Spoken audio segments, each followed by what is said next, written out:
10회 모의고사 31번부터 또 같이 보도록 할게요. 31번은 넘어가고 33번으로 봅시다. 맞는 것은 첫날 할인하지 않고 배수 납입한다. 이렇게 기계를 암기를 할 건데, 이게 왜 그러냐 하면은 첫날 할인이라고 해서 이게 왜 좋냐면은 보장형 보험들은 청약철회 기간이 있다고 했잖아요. 청약철회를 하는데 보통 1개월에서 한 6개월까지 많이 해약들을 해요. 가입하고 곰곰이 생각해보니까 잘못 가입한 것 같아. 그러면은 바로바로 취소 철회해달라 이렇게 나오거든요. 근데 불량성 보험들은 선납을 받았어. 그러면은 보통 이렇게 깨질 확률이 좀 적다고 보고 할인을 해주는 거예요. 못 도망가게 유인책을 마련해 놓는 거죠. 그런데 연금 같은 경우는 그런 게 없어요. 왜? 고객이 자발적으로 내가 원해서 가입하려고 하는 거는 잘 보통 안 껴요. 제일 대표적으로 실비, 운전자 보험, 이런 보험들은 연금도 마찬가지고 내가 원해서 가입을 하기 때문에 잘 안 낀단 말이죠. 그러니까 선납할인율을 굳이 안 해주는 거죠. 그래서 변인연금은 선납 할인하지 않고 배수납입 2배 더까지 납입할 수 있다 그랬죠. 그래서 배수납입 한다. 나머지 1, 2, 3번은 너무 심각하게 고민하지 말고, 이 변액보험에 대한 납입에 대한 설명 맞는 것은 이런 문제 나오면은 바로 선할 X 배수납 선 X 배납 이거 이렇게 이 문제가 나오면은 파블로프 개처럼 자동적으로 이 답이 나오게끔 문제를 외우세요. 이해 안 가도 전혀 지장 없어요. 34번 틀리게 한 것은 기나입보험 초과할 수 없다. 그렇죠. 보통 딱 그냥 생각해보면은 그래, 내가 기나입보험도 더 많고 해약금도 더 적지 라고 생각할 수도 있으나 이건 아니에요. 왜 아니냐, 납입기간이 오래되면은 해약금이 더 많아질 수가 있어요. 단기납금도 마찬가지. 30살 가입을 했어요. 10년 후에 해지하는 비과세 상품이 있어요. 단기나 종신보험이나 상품은 해약하잖아요. 10년 후에 환급률이 130%가 나와요. 내가 원금이 1,000만원 넣었으면은 1,300이 나와요. 해약 환급금으로. 이게 돼요? 충분히 가능한 말이고, 보장성 보험들은 빼나가는 돈이 많아서 해약 환급금이 분명히 적은 게 보통 일반적인 경우이지만, 이거 같은 경우는 보장의 폭을 상당히 줄이고 해약 환급 시점에 퍼센테이지를 올리는 이런 상품들이 있어요. 연금 마찬가지. 내 30살 가입했어. 65세야. 내가 나이프한 것보다 연금 받는 게 훨씬 많아요. 연금 받는 액수가. 왜? 너무 많이 오래 이렇게 투자를 했잖아. 그 돈으로 보험사는 장사할 자신이 있는 거예요. 그래서 해약금이 초과할 수 있어요. 34번은 틀린 말이고,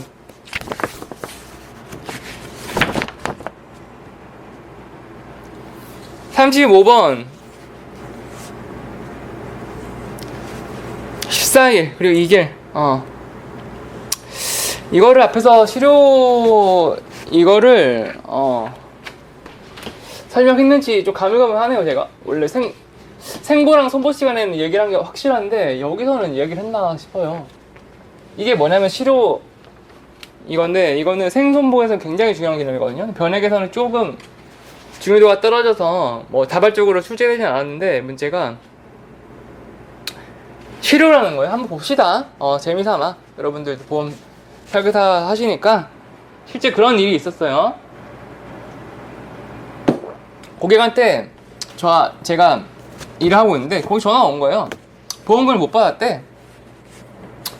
왜 못 받았냐 하니까 뇌출혈을 했고 뇌출혈 사망을 했어요. 근데 실효됐다는 이유로 보험사에서 지급 거절을 한 거예요. 실효됐다는 이유로. 어떻게 해야 되냐. 단위가 금액이 5천만원 1억이었어. 1억. 그럼 어떻게 큰일이잖아요. 제가 보험금 못 받았다 그래서 1억을 줄 수 있는 상황이 절대 아니잖아. 어떻게 되는 거야 이게 사연이.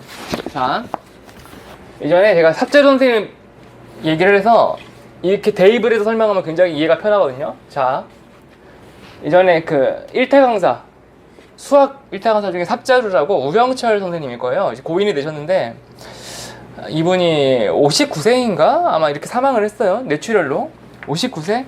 맞을 거예요. 그래서 어떤 일이었냐면은 스트레스 너무 많이 받아갖고 뇌출혈 사망을 했어요. 뇌출혈을 한번 쓰러졌어. 근데 병원에서 이 뇌출혈 환자가 사망하기 직전에 하는 행동이 있는데 식음을 전폐해요. 더 이상 밥을 먹질 못해. 자고 일어나면 사망이 있는 거예요. 그렇게 사망을 했다고 해요. 그래서 이때 만약에 이분이 보험을 가정을 하는 거예요. 이건 가정. 절대 뭐 실제 사건은 아닌데 이제 가정을 하는 거예요. 이 사연에 대해서. 탑재 선생님이 뇌출혈 진단비하고 뇌출혈 사망보험을 가입을 했다고 봅시다. 지금이 1월달, 2월달, 3월달. 자, 뇌출혈로 쓰러졌어. 보험은 멀쩡히 살아있어요. 이때가 뇌출혈로 진단받는 시점이에요. 왜? 119 타고 갑자기 뒷목 잡고 쓰러져서 119 타고 병원 가니까 이거 응급환자다. 빨리 조치를 취해야 된다. 그래서 처치를 받고 뭐 수술까지 했다. 근데 뇌출혈 환자가 연락이 막 와, 보험사에서 하필이면 통장에 잔고가 많은 저는 상관없는데 이 자동차 통장에 계좌에 돈이 없으면은 처음에 돈이 계속 보험사에서 빼가려고 하는데 돈이 없어. 그러면은 일단 한 달은 넘어가요. 그럼 이때 2월달 첫날 되는 날부터 보험사에 전화가 와요. 지난달 보험을 안 냈다. 보험을 빨리 내라. 근데 아니 뇌출혈로 지금 쓰러진 환자가 그 핸드폰 볼 정신이 있어요? 없지. 이미 벌써 오락가락해. 지금 막 의식이 있었다 없다 해. 자, 2달까지 봐줘요. 2월 말일이 됐어. 그런데도 마찬가지로 보험도 돈을 안 내. 잔고가 텅 비었어. 이러면 이제 실효가 돼요. 2월 말일자를 기점으로 살아있다가 3월 첫날 되자마자 바로 실효가 돼요. 그럼 이제 이때에서부터 이제 어떻게 하느냐? 보험사에서 연락을 막 취하는 거예요. 계약자한테 전화를 막 걸어요. 병원으로. 전화를 막 걸어. 근데 전화 안 받아. 이거를 14일간 하는 거예요. 이거를 최고한다 그래요. 납입 최고. 독촉. 쉽게 말하면 독촉인데 보험을 내시고 전화를 한단 말이에요. 전화를 안 받아. 막 전화가 오는데 옆에 가족들이 있는데 무슨 보험사 이러니까 뭐 보이스피싱인가 이러고 그냥 막 전화 안 받아 일부러.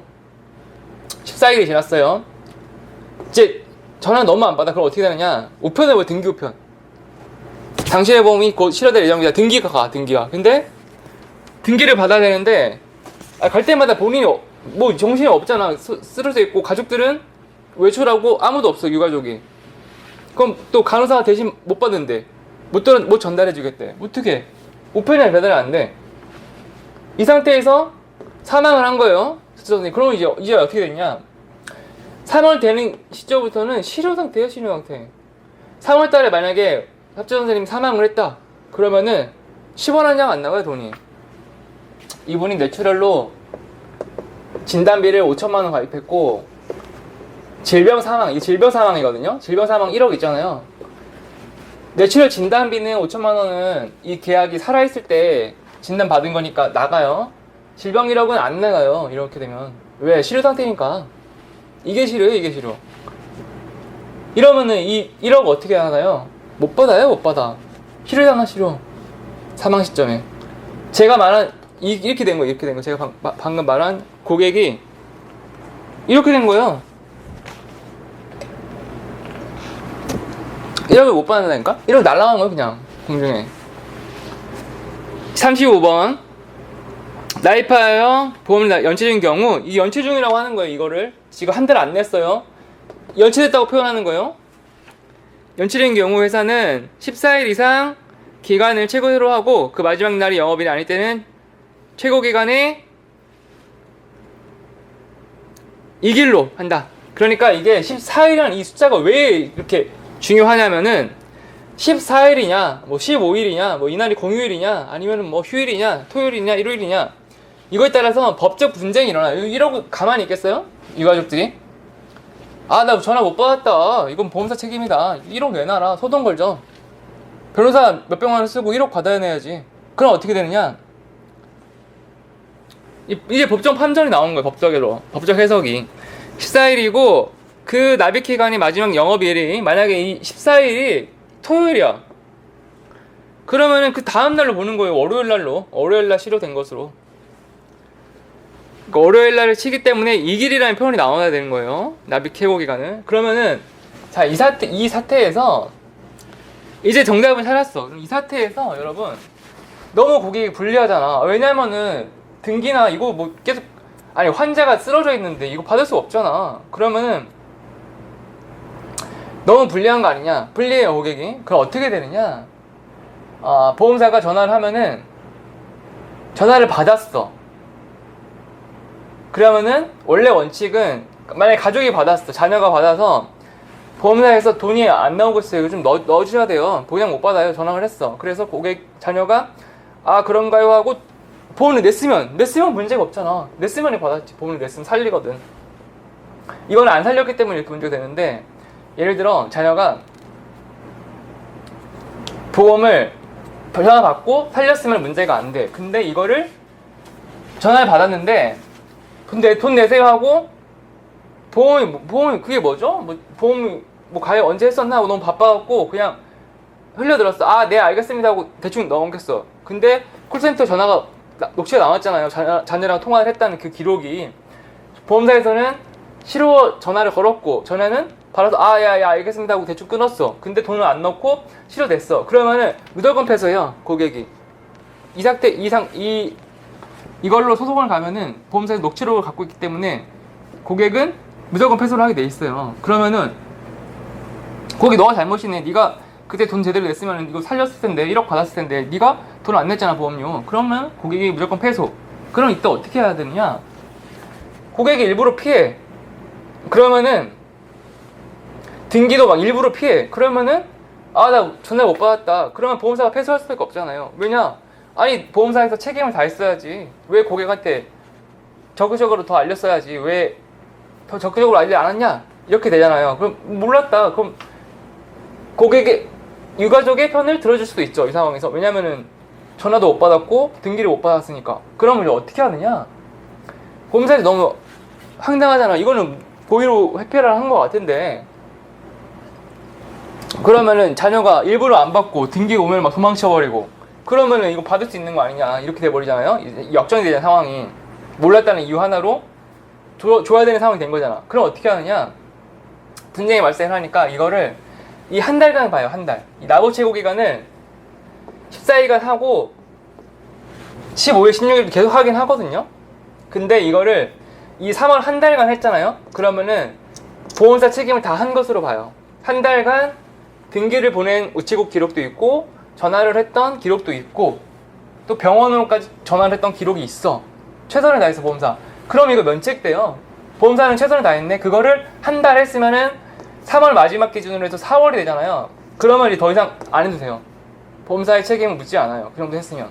이 한 달 이내에 반드시 연락을 받고 고객이 부활을 하든 아니면은 돈을 납입하든 아니면은 포기 의사를 하든 이렇게 의사표시를 해야지. 이 한 달이 넘어가는 시점이 되면은 고객 잘못으로 봐요. 한 달이 넘어가서 아무런 액션 안 했어. 그러면 무조건 고객 패소. 요렇게 기준이 잡혀 있어요. 요런 이 실효 분쟁은. 여기까지 보면은 다 얘기했으니까. 어찌됐건 중요한 거는 14일 그리고 2일까지 최고 기간 하고 그 이후로는 이제 고객 잘못이 된다. 37번 설명은 요 다모아예요. 다모아. 이거는 손해보험협회에서 고객들의 선택권을 보장하기 위해서 무료로 보험료를 비교할 수 있도록 사이트를 만들어 놓은 거예요. 정부 사이트예요. 뭐냐? 다모아 그러니까 무슨 다나와인가 사설 사이트라고 그거 아니고 이 인스 마켓 그러니까 이거를 여러분 만약에 인터넷에다가 보험 다모아 구글 네이버 검색하잖아요. 그러면은 별 희한한 이상한 사설 사이트 나올 수 있어요. 그런데 잘못 인적사항 기록을 하면은 여러분 전화 엄청 받아요. 보험 가입하라고. 그러면 절대 안 되고 인스마켓 or.kr 이 or 전부라고 들어간 요거를 들어가셔야 되는데 여기서 뭘 하냐? 봐봐요. 딴 거는 다 그렇고 자동차 보험 이거 하시면 돼요. 자동차 보험 다이렉트. 뭐냐? 여러분 자동차 가입하잖아요. 반드시 다이렉트 하실 거예요. 여러분 설계사한테 가입하지 마시고 여기 사이트 들어가잖아요. 그러면은 내 인적사항 입력하고 내 본인 인증 하잖아요. 절차. 그러면은 내가 가입하고 있는 보험사 사이트에 자동차 보험 사이트 정보를 끌어와서 자동으로 차량 넘버가 뜨고 자동으로 보험료 산출해줘요. 되게 편해요. 담보 설정만 하면은 여러분도 어렵지 않게 누구나 다 할 수 있어요. 이거를. 그러니까 보험 설계사한테 절대 가입하지 말. 왜 그러냐면은 보험 설계사한테 가입하면은 보험료가 2배 비싸요. 2배. 엄청난 차이에요. 그러니까 제가 항상 목도를 하는데 자동차 보험료 1년에 100만원씩 내는 거를 다이렉트 가면 50만원 내요. 50만원. 이거 제정신이면 당연히 이렇게 해야지. 누가 미쳤다고 이렇게 2배 내면서 이걸 설계사한테 가입을 하면 안 되죠. 그래서 설계사들을 양심적인 설계사라고 해야 되나? 양심적인 분들은 일부러 그렇게 얘기해요. 자동차 보험 같은 경우는 나한테 가입하지 말고 다이렉트 해라. 훨씬 싸다. 반값 나온다. 그래서 일부러 그렇게 소개를 하기도 해요. 왜냐? 당연히 비싼 거는 설계사 수당에 포함되어 있으니까. 뭐 설계사 수당, 뭐 대리점 사무실의 수당 포함되어 있으니까 이렇게 비쌀 수밖에 없어요. 여러분은 반드시 다이렉트를 하셔야 돼요. 절대 뭐 설계사 통해서 물론 하셔도 되는데 뭐 일처리도 도와주고 뭐 자동차 사고 났을 때 도움을 받고 싶으니까 나도 조언을 얻고 싶고 하잖아요. 근데 사실은 실상은 사고 나잖아요. 나몰라라요. 대충. 내일이 아니야. 그러면 설계사한테 전화해서 사고가 났다. 그러면 뭐라고 하냐면은 그 담당자 자동차 보상 담당자 올 텐데 그 사람 말 따르면 돼요. 이 하면 되고 끝이에요. 그냥 원래 이렇게 돼요. 사고 나면 어떻게 되느냐? 자동차 사고 나면은 보상 담당자라고 손해배상자가 연락이 와요. 그래서 그 사람이 다 처리를 해줘요. 뭐 병원비, 뭐 위자료, 뭐 다 계산을 다 해줘서 자동으로 다 해주지.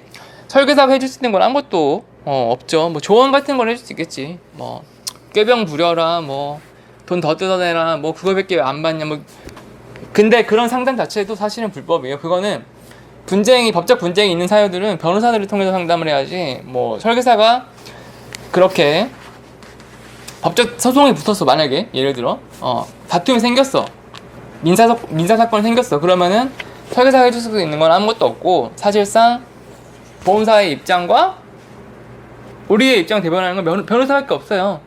그러니까 사고가 안 나면 물론 그냥 좋겠지만 보통 사고가 안 난다라고 가정을 하고 다이렉트를 꼭 하셨으면 좋겠어요. 저는 그렇게 얘기를 해요. 내가 내 돈 벌자고 고객한테 2배 내라고 할 수는 없잖아. 돈을. 제가 생각한 정의는 그거예요. 그래서 여기 실비 다이렉트도 있고 다이렉트 통해서 하면 되는데 실비 같은 경우는 또 이가 달라. 실비는 또 뭐 의료 자문이나 이런 거는 도움받을 게 많아서 뭐 괜찮은데 자동차만큼은 여기서 가입하고 그러면은 또 궁금해. 자동차 다이렉트 가입했을 때랑 보험 대리점 통해서 아는 설계사를 통해서 가입했을 때 둘이 차이가 있나요? 보상에서? 보상 차이가 없어요. 보상 차이가. 여러분이 손해보험협회 Q&A 사이트에 FAQ라고 자주 하는 질문에 그게 있어요. 자동차를 다이렉트로 가입하는 거하고 설계사 통해 가입하는 거하고 가격 차이가 너무 많이 나더라. 그런데 보상 차이가 있습니까? 물어봤잖아요. 손해보험협회에서 답변이 달아났는데 뭐라고 했냐면은 같은 규정을 갖고 있기 때문에 보상은 차이가 없습니다 라고 대답을 해놨어요. 보상은 차이가 없다라고. 그러니까 뭐 설계사가 내 돈 벌자고 돈 꽤 나오거든요. 여러분이 가입하면은 나한테 가입해야지 막 실비에 가입했다고 막 뭐라 그래 보험설계사. 그럼 손절해야 돼 그 사람을. 그렇고 39번하고 40번은 또 이제 마지막인데 요거는 이제 다음 시간에 넘어가서 또 진행을 하도록 할게요. 39번 또 이어서 볼게요. 10회차 예금보험공사 요거인데 반복해서 많이 봤으니까 이제는 좀 다 외웠을 거라고 생각을 하고 더 외워야 돼요. 이거 뭐예요? 예금보험공사. 자, 안 되는 거 뭐야? 안 되는 거 신토불이잖아. 안 되는 거 지역차별. 지역에 들어있는 건 안 되고 새마을금고 안 되고 그리고 또 뭐야 안 되는 거가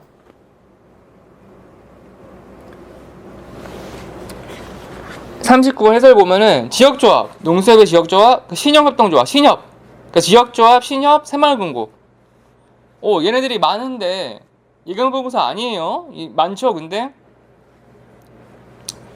지역차별이자 배신이죠. 배신. 새마을금고 배신. 신협. 그 사람들은 좋아하지. 왜? 대신에 이자가 많으니까 예금자 보고가 안 되지만 그런 장점이 있는 거죠. 이자가 좋다는. 망할 일은 누구도 모르죠. 그러니까 어떻게 해야 되겠어요? 안 했으면 좋겠어요. 저는 개인적으로. 지역조합, 새마을금고, 신협. 여기는 안 된다. 자, 39번인데 이제 아까 헷갈리는 거는 신협은 안 되는데 수협은 또 되잖아. 수협. 가는 수협은 또 돼. 수협. 헷갈리죠, 여러분?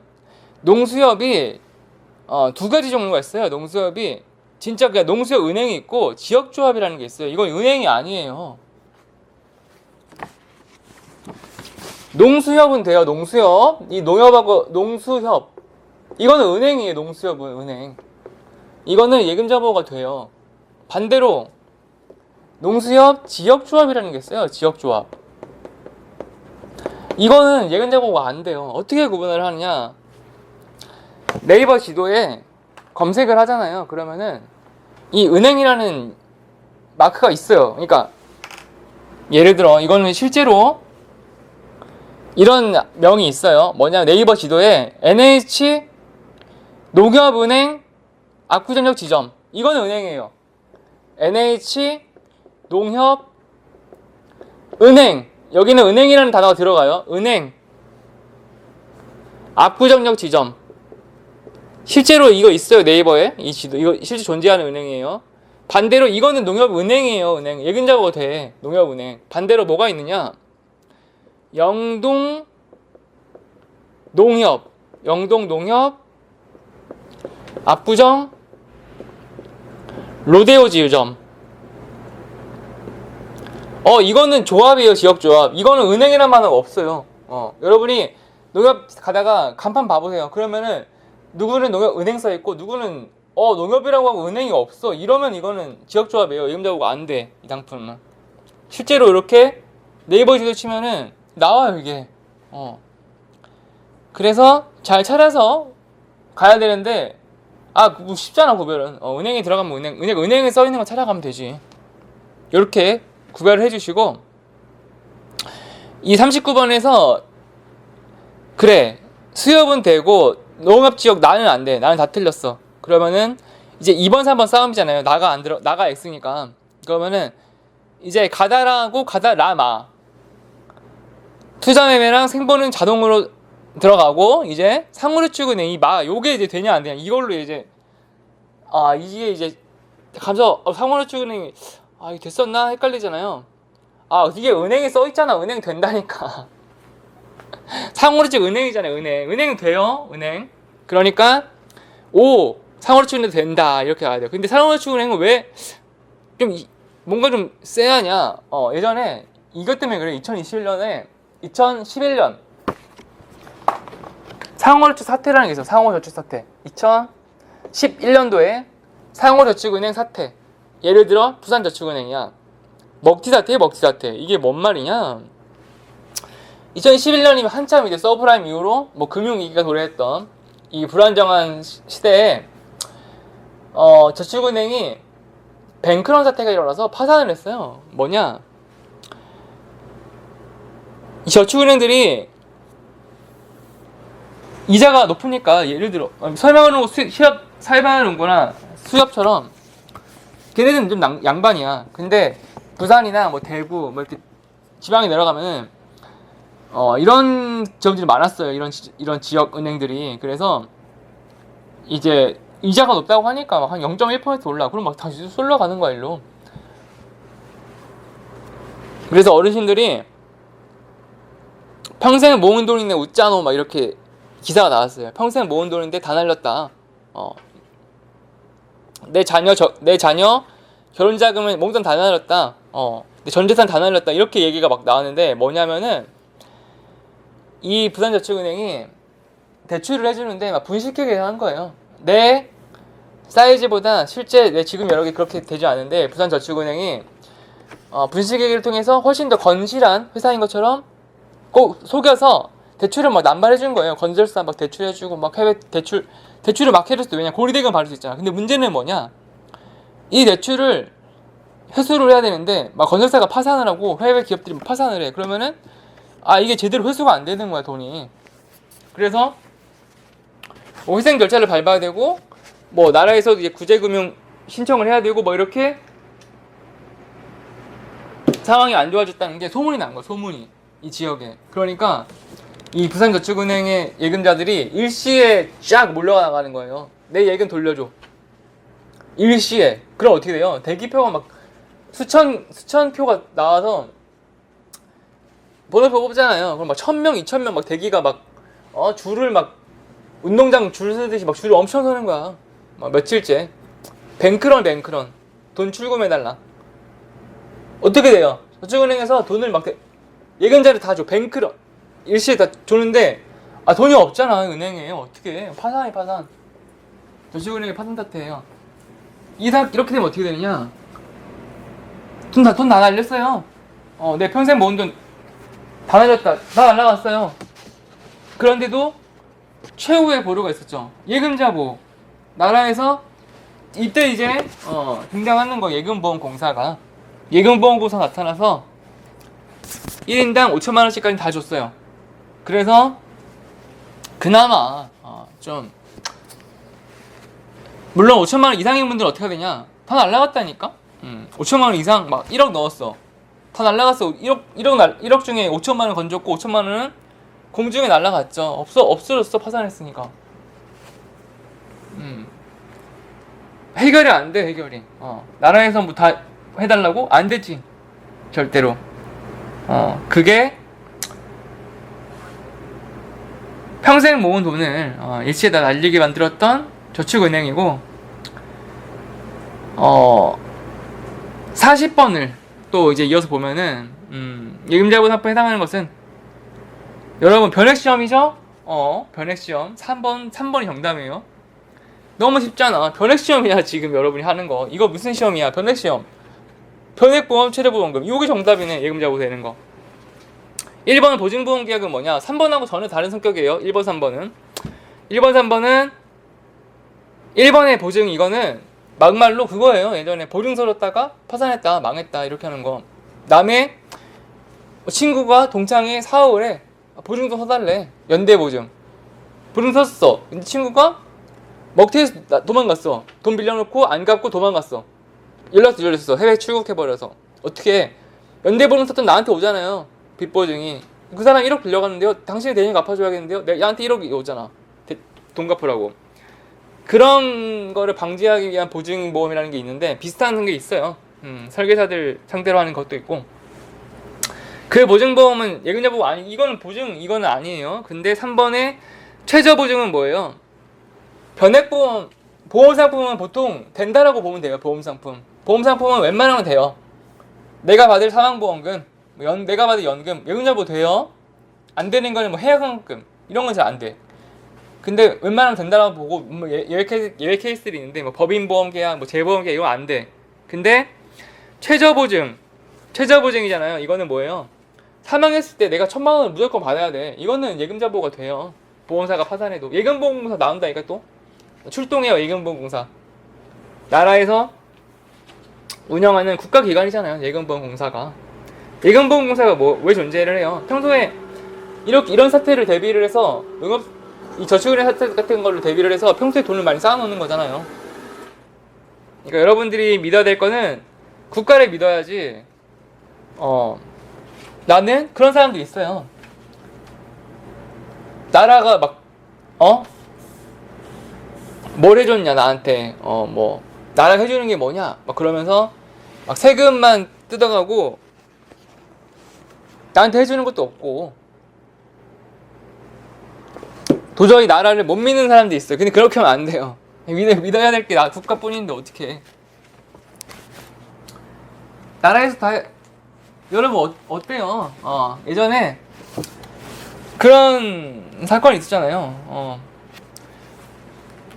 화재보험 시간에 얘기했는데 부산 사격장 화재 사고 어떤 일이었냐?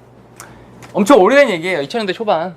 그때 일본 관광객들이 우리나라에 이제 관광 갔다가 사격장이라고 사격을 해보는 체험하는 놀이시설이 있었는데 여기서 화재가 났는데 그 화약이 폭발하는데 엄청 위험한 화약고잖아요. 근데 거기서 화재가 발생을 했어. 그럼 어떻게 돼요? 순식간에 싹 사망한 거예요. 우리나라 사람들도 당연히 사망을 했지만 문제는 일본 관광객이 한 9명, 10명? 단체로 사망을 했어요. 그런데 화재보험이 없네? 보험이 없어. 근데 사람이 10명 죽었어. 그러면 이게 일본 사람이 나이가 40대, 50대? 30대, 40대였는데, 30대, 40대였나? 젊은 사람인데, 돈을 갚아줘야 되잖아. 그 사람 유족들은 어떻게? 그런데, 문제는 이 사격장을 가입했던 이 사장이 돈이 없어. 보험도 없고, 아무것도 없어. 빈대털이야. 어떻게 해요? 나라에서 대신 갚아줘야지, 어떻게. 나라에서 대신 일본 정부, 일본 가족들한테 돈을 주고, 물론, 사람의 부재를 돈으로 환산할 수는 없지만 그 사람이 평생 벌 돈을 환산을 해서 그만큼 나라에서 돈 줬어요. 그리고 나라에서 돈 주고 이제 그 사격장 사장한테 구상권 청구가 들어갔죠. 근데 그 사장이 돈이 어딨어? 배째 이거지. 어떻게 해요? 감옥 가죠. 감옥 가서 평생 노역으로 살다가 돈을 안 갚고 그냥 나라에서 손해보고 땡이야 땡. 나라에서 손해보고 대신 갚아주고. 그렇지만 이 사건으로 인해 시설물 배상 책임보험, 강제가입, 그리고 위험시설물 배상 책임, 재물화재보험들이 법적으로 규정을 하기 시작했어요. 이 이후로 강제로 의무가입해라. 뭐야 이거 너네 위험시설인데 이거 보험도 안 가입하고 뭐 어떻게 했어? 해서 그때 이후로 시설물 책임보험이 굉장히 발전을 하게 되었는데 아무튼 그래요. 그것도 그렇고 또 뭐예요? 세월호잖아. 세월호도 마찬가지. 세월호도 아니 학생들이 수백 명이 죽었어 한 번에. 그럼 어떻게 해요? 보험사도 뭐 감당이 안 되지. 그 사람들이 보험을 가입했나? 보험을 가입했어도 여러분 한도라는 게 있어요. 한도가 1인당 뭐 한 사건당 얼마까지만 책임준다. 우리는 불났을 때 마찬가지고 불났을 때 이 건물이 10억 한도, 20억 한도에서 여기서만 지급해주지 더 초과하는 막 100억, 1000억 안 보상해줘요? 그런 거 없어요. 왜냐? 보험사가 파산할 수가 있잖아. 책정이 안 돼. 그 피해 규모가. 막 수백 수천억이 피해가 났어. 그 다 못 갚아주면 그거를 갚아주면 보험사가 빌딩 다 뽑히게 안 되잖아요. 그러니까 화재보험도 마찬가지로 막 20억, 30억 한도라는 게 있다니까. 세월호 사고 났어. 세월호 사고에서도 보장할 수 있는 거는 1인당 막 1억, 2억 이 한도가 있어. 1억, 2억 한 사람당 1억, 2억밖에 우리는 보험사가 해결해 줄 수 없다. 이렇게 나오거든요. 그럼 학생 한 명이 1억, 2억으로 해결 안 되잖아. 어떻게 해요? 나라에서 해줬잖아요. 야, 우리 학생 유족들한테 5억, 최소 5억은 줘라. 나라 돈 줬잖아요. 나라에서 최후에는 그 수밖에 없어요. 최후의 보루로. 그러니까 이제 다 끝났어요. 다 끝났고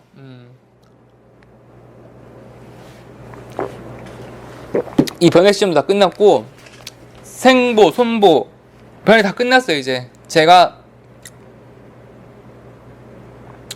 작년 가을 겨울에 시작했거든요. 이 강의를 다 끝났어요. 이제 여러분 드디어 제가 처음에 손보 시작해서 생보 그다음 변액 이렇게 왔는데 한 11월 때 강의 시작해서 지금이 이제 7월 다 끝나가니까 거의 뭐 6개월 7개월 한 것 같아요. 시험을. 그래서 이제 마무리인데 다시는 강의를 하지는 않을 것 같아요. 이 마지막이고. 왜? 더 이상 여유가 없을 것 같아. 이제 여기서 하고 제 계획은 이렇게 한번 강의하고 그 다음에 유튜브를 이제 시작을 할 건데 강의를 다시 하지는 않을 것 같아요. 이 강의로는 최고 전성기 때 했던 거고 더는 이렇게 잘 자신이 없어요. 지금만큼 열정을 쏟아서 아무것도 안 하고 명절도 반납하고 주말 내내 나왔고 뭐 설, 추석 그리고 뭐 황금 연휴, 뭐 어린이날 연휴 아니면은 뭐 석가탄신일 뭐 되게 많잖아요. 그 연휴 때마다 꼬박꼬박 나와서 매일매일 했어요. 매일매일. 그렇지만 개인적인 생각으로는 뭐 완벽하진 수는 없겠지. 모든 일이 100% 만족은 없겠지. 저도 좀 더 열심히 했으면 더 좋지 않았을까 생각을 해요. 좀 더 열심히 할 수 있었을 텐데 라는데 100%는 만족할 수 없겠지. 모든 일이 누구나 다 마찬가지고 뭐 100% 완벽할 수는 없을 거야. 모두가 다 똑같은 마음이겠죠. 하지만 그 생각은 해요. 저도 현실과 타협을 해야 했어요. 현실과 우리 아이가 자녀가 있어. 그러면은 자녀한테 영어 학원도 보내주고 싶고 해외 어학연수도 보내주고 싶고 맛있는 것도 많이 사주고 싶고 매일매일 뭐 치킨 피자 사주고 싶고 근데 현실과 타협을 해야 되잖아. 그럴 수 없잖아요. 돈이 예산이라는 한계가 있고 내가 가질 수 있는 한계가 있어. 그러면 현실과 타협을 했어야 했고 저도 마찬가지로 평일에는 항상 제 업무를 설계사로서 보험회사에 운영하는 입장으로서 해야 할 일을 해야 됐고 이제 그걸 쪼개고 주말에 시간을 내서 이렇게 뭐 근 1년간 해왔는데 아쉬울 수도 있겠지만 이 결과물이 하지만 제 생각에 제 현직 설계사로서 저보다 더 잘 이거를 시험을 합격할 수 있도록 누가 더 저보다 잘할 수 있을까? 저는 그렇게 생각을 해요. 저보다 더 잘할 사람 없을 거라 저는 생각해요. 이렇게 다 시험을 합격할 수 있게끔 만들어주는 거를 어느 누가 저보다 더 잘할 수 있을까? 저는 그 생각으로 지금까지 해왔고 저가 가장 잘하지 않을까? 가장 잘했고 가장 잘 해왔고 앞으로도 저만큼 더 잘할 사람은 없을 것 같아요. 저는 그렇게 확신을 하고 왜냐? 아니 내가 답을 다 알려주는데 베리에이션 막 해갖고 막 답을 막 다 알려줘. 그럼 이거 제 강의만 열심히 들었으면 누구나 다 합격했을 거라고 저는 생각을 하고 시험 합격했으면은 뭐 그 사람 잘 아시겠지만 그 다음 수순이 있어요. 시험 합격하면은 수순이 뭐냐? 생선부 때도 마찬가지지만 우리 회사에 들어오는 거죠. 그 목적으로 사실은 뭐 인터넷 강의도 하고 뭐 그렇겠지만 어찌됐건 뭐 우리 회사에 입사하든 말든 안 하든 중요한 거는 여러분 합격했으면 그게 중요한 것 같아. 제일 합격했으면 그걸로 된 거고 뭐 각자 사연이 있겠지. 각자 사연이 있을 거고 그 다음에 해야 될 일은 뭐냐? 여러분이 이제 시험을 보러 갈 거예요. 만약에 변액 시험을 보러 간다라고 가정을 하면은 제일 중요한 게 뭐냐? 1시간 전에 가요. 1시간 전에. 시험 시간이 보통 오전 뭐 10시, 11시 이렇게 잡혀 있다 그러면은 반드시 시험이 10시라고 가정하면은 9시까지는 가요. 무조건. 저는 제가 토익 시험을 봐도 그렇고 뭐 수능 뭐 어떤 시험 자격증 시험 있다. 그럼 저 무조건 1시간 전. 약속 시간도 보통 1시간 전을 생각해요. 저는. 왜냐? 늦으면 안 되잖아. 늦으면 안 되는 게 아니라 이 시험은 못 들어와요. 10시 넘으면. 그러면은 완전 뭐야? 이거 한 달에 한 번씩 시험 있다고 하면 기회를 날리면 안 되잖아요. 그러니까 반드시 시험을 하루 1시간 전 도착하게 하고 뭐 가방 무겁게 가면 힘드니까 가볍게 핸드백 하나 들고 갈 거니까 모의고사나 뭐 정례 때 자료도 들고 가서 당일날 가서 보세요. 당일날. 그게 훨씬 도움이 많이 돼요. 어제 전날 봤던 게 다음날 되면 까먹잖아. 아침 일어나면. 그러니까 1시간 전에 1시간 분량의 볼 거를 정리를 해가서 가서 시험 보고 내가 체력이 너무 안 좋다. 그러면은 편의점 가서 레드불이나 핫식스 먹어서 반짝 전시에 들어보거든요. 그때 시험 보고 합격하면 되고 시험 치르면 되고 만약에 떨어졌어. 다음 시험 또 보면 되죠. 다음 시험이 또 있으니까 너무 뭐 걱정하지 말고 뭐 스트레스 받지 말고 제가 여러분들이 힘들었지 저는 별로 즐기면서 했어요. 즐기면서 재밌게. 저는 힘들다 생각 안 하고 여러분들이 힘들었겠죠. 만약에 이거를 생부, 손부, 변회까지 이걸 만약에 3개 다 들은 사람이 있을까? 보통 생손부까지만 저는 권장하거든요. 변회는 해도 되고 안 해도 된다 하고 이걸 셋 다 했으면은 와 정말 많이 힘들었겠네. 고생 너무 많이 하셨고